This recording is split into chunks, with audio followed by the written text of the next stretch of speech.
A pessoa precisa primeiro compreender que antes dela dominar o conteúdo técnico, ela precisa ter um domínio de mentalidade. Gestão de emoção, precisa compreender, ter clareza de como é a jornada. Muitas pessoas não sabem como é a jornada do concurso público. E elas entram, eu chamo de delírio.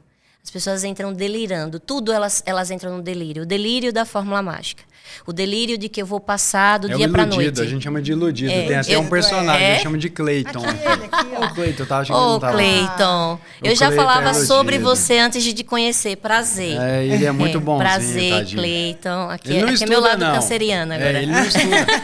Ele não estuda, ele acha que vai haver um milagre. Ele gosta das diquinhas. Sim, entendi. Ele segue, tipo, 10 diquinhas lá e fala, tô pronto. Eu destroio. Ele fala destrói. Mas assim, é uma pessoa boa. Só tá um pouco sem orientação, isso. né? Mentalidade ruim. Ele ficou triste. Falei mal dele. Mas a galera que entra... Presta atenção na professora. Isso. Quando entra nesse universo de concurso público, todo mundo, óbvio, a gente tem o desejo de passar, óbvio. Mas aí a pessoa entra meio perdida e ela começa a querer fórmula mágica. Eu falo que eu costumo identificar o iludido, o Cleiton, até pela pesquisa dele na internet. Se eu souber o que a pessoa pesquisou no Google, eu sei falar se ele é iludido. Normalmente é assim, ó.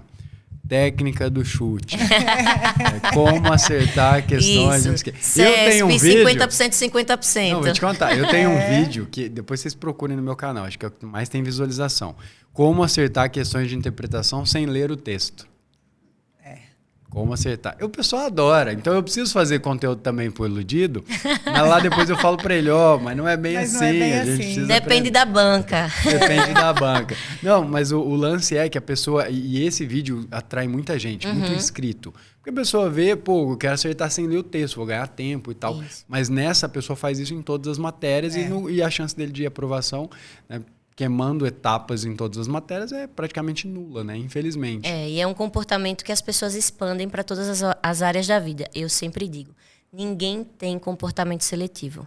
O que você é em qualquer área. Total. Se você é uma pessoa focada, você é focada em tudo que você faz. Se você é disciplinada, você é disciplinada em tudo que você faz. Se você tem clareza da jornada, você tem clareza em tudo que você faz. Se você é uma pessoa que respeita o processo, porque você pensa no médio e longo prazo, você faz isso com tudo. Então, uma pessoa que procura, por exemplo, uma fórmula mágica para passar no concurso público, ela procura uma fórmula mágica para tudo na vida. Então, é um comportamento recorrente. Ela nem se dá conta disso. Aí, quando você fala, cara, não é assim. Aí a pessoa, mas eu quero assim. Então, vai fazer o quê?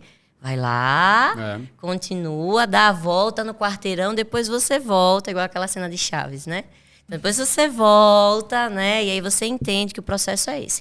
E é por isso que as pessoas se frustram quando estudam para concurso público. Total. É uma expectativa errada numa rapidez que não é normal, né? Exatamente. Numa agilidade. E dá muita dó, né? Porque eu falo que a gente aqui tem uma expressão, né, no interior, que bobo raleia, mas não acaba. Gente bobo raleia, mas não acaba. E o dia que o bobo sai na rua com essa ilusão de que vai acertar questões sem estudar e tal, e aí tem um inteligente também lá, um esperto, não inteligente, um esperto do outro lado, se eles se encontrarem vai dar negócio, né? Então vai alguém oferecer uma promessa mágica lá, que a pessoa vai aprender português de forma mágica, enfim, sem precisar estudar, sem se apaixonar. Porque assim, uma das coisas que eu vejo, eu estava falando, que a gente percebe que o professor... lê e você entende, ele tem um amor pela leitura. O professor de português, a pessoa lê, você fala que dele. Eu fiz na época, eu era muito ruim em português. Eu reprovei na escola, era bem ruim. Obrigada por me confessar isso aqui. Não, a gente precisa contar. Um dia eu vou trazer minha professora aqui. Eu já procurei ela no Facebook. Ó. Conversou com ela antes? Então, eu preciso preparar ela emocionalmente para esse bate. É melhor. E aí mas qual que é o lance? Eu era muito ruim na escola. E aí eu fui fazer um curso uma vez, e era um curso básico, né, de português, que era na escola, que é o professor que dá aula aqui, né, um curso de português que tem aqui na cidade, mas que não é para concurso, não é nada, é só para você aprender o básico ali do português. Ela pegou uma música, não lembro se era, acho que era a música Vida de Gado, enfim. Aí a gente escuta a música, aí ela fez uma interpretação da música, que eu fiquei assim, caramba, será que todas as músicas são assim? Tipo assim, não é? Eu já vi uma numa prova, a do Almir Sater. Acho que não é Vida de Gado, é uma outra música, acho que é aquela música... Sou caipira, eu também, pora. Não sei se era essa, enfim. O fato é que o jeito que ela lia as palavras... Como conduzir. É a forma como conduzia. Que eu ficava assim, caramba, aí ele explicava o sentido daquela palavra, o que ele queria dizer, você fala, que massa. Então, eu acho que também passa por um apaixonar-se pela língua portuguesa. Língua, Sim, também. E pela escrita, né? E pela mensagem. O Marquinho mesmo explica um poema das asas negras, não sei. Nossa, aí você fala, nada a ver. Aí ele vai, entendeu. aí é a hora que ele lê e explica, você fala, nossa, mas estava aqui, né, na minha cara. Acho elegante quem explica literatura. É muito eu vou para as músicas sertanejas mesmo. Então, eu fico no topo de funil. No topão, né? Vai explicando. Acho lindo, Carlos Drummond, acho lindo quem faz isso. Eu não. Eu vou Wesley Safadão. Eu trago, porque inclusive é mais fácil encontrar as inadequações gramaticais para poder explicar. Inadequações, com certeza, né? Para poder explicar. Eu já vou, esse daqui, ó, libera ela não, libera ela não, gente. Isso é outro problema, né? Que a pessoa vai escutando e vai criando um registro errado, né? Na verdade, não é um registro errado, porque a gente tem os vários contextos de utilização da língua, mas a gente vai internalizando essa linguagem, e aí quando chega na prova, eu sempre digo para os meus alunos, eles vão encontrar a linguagem do dia a dia deles na letra A. Não tenha medo da letra A, isso é importante dizer. Não, se for letra A, letra A. Mas geralmente, logo no início ali da questão, tem uma oralidade. Tem algo que ele está habituado a ouvir, a reproduzir, inúmeras vezes. Internalizado. E é o que muita gente, muito aluno, eu sei português, eu falo. Mas sabe, fala. Aí, exatamente, é o que acontece. Só não sabe as regras. Acostumado a escutar, chega lá na hora, não... Exatamente. Não sou, porque não sou estranho. Você lê e fala. Estranho, exatamente, tá certo. Faz sentido. Não, quando é aquele tipo de questão que você tem que a questão reescrita dela respeita a norma gramatical e dá o mesmo sentido. Aí é um demônio, porque você não sabe se está procurando sentido ou se é algum erro gramatical, né? Mas aí tem uma técnica. Então, já tem uma técnica. A técnica é, se perguntar sobre correção gramatical e sentido, primeiro você avalia a correção. Correção gramatical, sempre. Se tiver errado, pronto, não tem nem o que avaliar de sentido. Se tiver correto gramaticalmente, aí você parte para esse desafio do sentido. Piorou bem, aí fica mais difícil, né? Porque correção gramatical de regra é mais fácil. Mas se a pessoa começar a estudar pela ordem correta, a ordem correta é pelo sentido. Porque é o sentido que determina a classe gramatical, é o sentido que determina a função sintática. O problema é que as pessoas estudam na ordem errada. E aí você pega as relações de sentido a partir do conhecimento de língua que você já tem. Aí é a minha metodologia, né?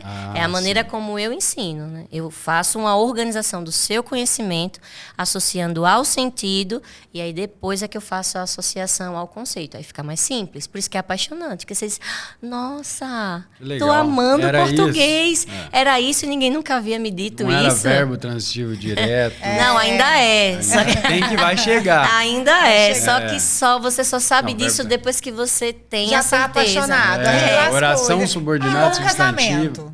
Você só conhece a parte boa e você se apaixona. E vem a parte ruim. É que você já vê tudo de uma vez, você já desiste. Você fala, aí fala, agora já tô Primeiro junto. Você encanta. Exato. Depois você mostra qual vai ser o caminho, primeiro a jornada. Você é câncer, depois você é aquário. Depois você é aquário, viu, Cleiton? Exato. É isso aí, filho. Você vai começar feliz agora. Eu acho que já ele vai pular daqui. Ele não tá aguentando mais o bullying, tadinho. Calma, Cleiton. Mas acontece porque, enfim, eu tenho um apelo sentimental pelo Cleiton, porque eu já fui iludido. Eu fazia prova de concurso e não buscava o gabarito para olhar como é que eu tinha ido, porque eu não queria nem saber minha nota. E se alguém te pergunta, fala, como é que você fala? Nem corrigi. Né? Aí não tem problema, porque não fala se foi bem ou foi mal, nem corrigir, enfim. Também já fui iludido, então tamo junto aí, Cleiton. Depois eu tomei jeito. Mas uma das coisas que me ajudou muito, sem dúvida, foi aprender português. Sem dúvida, assim, porque era uma matéria que eu carrego... talvez, eu carrego até hoje, dificuldade. Mas em prova, virou uma matéria que eu chegava meio que para gabaritar, assim. Era raro eu errar uma questão de português.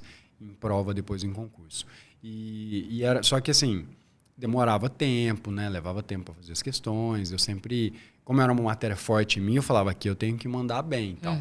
Mas nesse processo eu tive que pegar do básico do básico. Você acha que um dos problemas, né, é a questão de falta de base? Porque eu sinto que tem gente que eu não sabia que era um verbo, que era um substantivo, uma preposição. Aí daí você já cai num negócio te explicando uma regrinha lá avançada, você não sabe nem o que é o verbo. Com certeza. É. Não tem como você avançar sem você fortalecer a base. Isso é o que eu sempre digo. Não adianta você começar a estudar análise sintática se você não sabe reconhecer uma classe gramatical.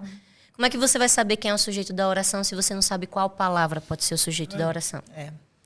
Às vezes, perguntar assim na sala, a chuva está forte. Qual é o verbo da oração? Aí o aluno fala, a chuva. Não é que não faça sentido o que ele falou. Sim. É que o conceito não está organizado da forma correta. Então, eu sempre digo aos alunos, sentiu a dificuldade em qualquer tipo de assunto, você vai voltar a uma casinha. Então, se você está com dificuldade em análise sintática, você vai voltar lá para as classes gramaticais. Está com dificuldade em reconhecer classe simples, você vai voltar para as classes anteriores mais simples. As pessoas, às vezes, negligenciam algumas coisas que elas consideram bobas, né? Por exemplo, não vou estudar artigo. Eu já respondi questões super complexas sobre o artigo. Ou questões que, se você soubesse a função do artigo, você conseguiria... Exatamente. E uma questão a gente sabe que coloca dentro do número de vagas ou deixa como primeiro excedente, que eu acho que é pior, é melhor ficar como último. Primeiro excedente é melhor ficar como último, né? Se não for chamar, é melhor nem me deixar aqui. Exatamente. É doloroso. É Você doloroso. ficar ali na portinha, né? E aí, se não tiver uma mentalidade preparada para lidar com esse processo, aí se frustra e não vou mais estudar, não vou mais fazer concurso. Não é para mim. É. É, total.